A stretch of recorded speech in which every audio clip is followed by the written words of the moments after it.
কাকডাকা ভোরে রূপালী ইলিশের টানে ধলেশ্বরী তীরে ক্রেতাদের সমাগম। মুন্সিগঞ্জের মীরকাদিম হাটে ইলিশের সরবরাহ বাড়লেও কমেনি দাম।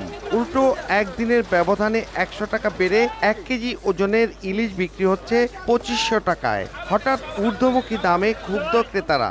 ইলিশের দাম তো আকাশ ছোঁয়া। বড় ইলিশ ২৫০০ টাকা কেজি, আর তো গরিব মানুষের মানে স্বপ্নের মতো।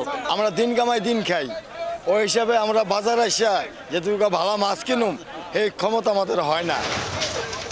জেলায় প্রতি বছর ইলিশ উৎপাদন হয় প্রায় ১০০০ মেট্রিক টন। হাটে ইলিশ ছাড়াও রুই, কাতল, শোল, কই, শিং, আইড়, বোয়াল সহ পাওয়া যাচ্ছে নানা প্রজাতির মাছ। রমজান মাসে তো মাসে একবার বাজার করব, তো এলে ১ টাকাটা ৩ টাকা দাম রাখে। লোকজন বেশি, মাছ তো কম, দাম বেশি। চারিদিকে সিন্ডিকেট তৈরি করছে, সিন্ডিকেটের জন্য যেটা কিনতে যায় ওইটা দাম বেশি। এদিকে ক্রেতাদের অভিযোগ, অবাধে চিংড়িতে জেলি আর শিং মাছে কাপড়ের রং মেশানো হচ্ছে। বিষয়টি স্বীকারও করে আড়ত সমিতি।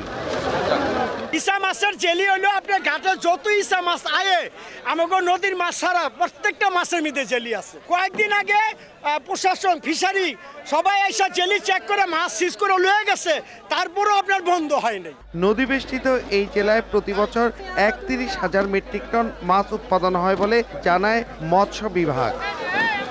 সড়ক ও নৌপথে দেশের অন্তত ১৫ জেলা থেকে মাছ আসে এই হাটে, আর প্রতিদিন ২ থেকে ৩ ঘন্টায় বিক্রি হয় প্রায় কোটি টাকার মাছ। মুন্সিগঞ্জের মীরকাদিম থেকে নাসির উদ্দিন উজ্জ্বল, সময় সংবাদ।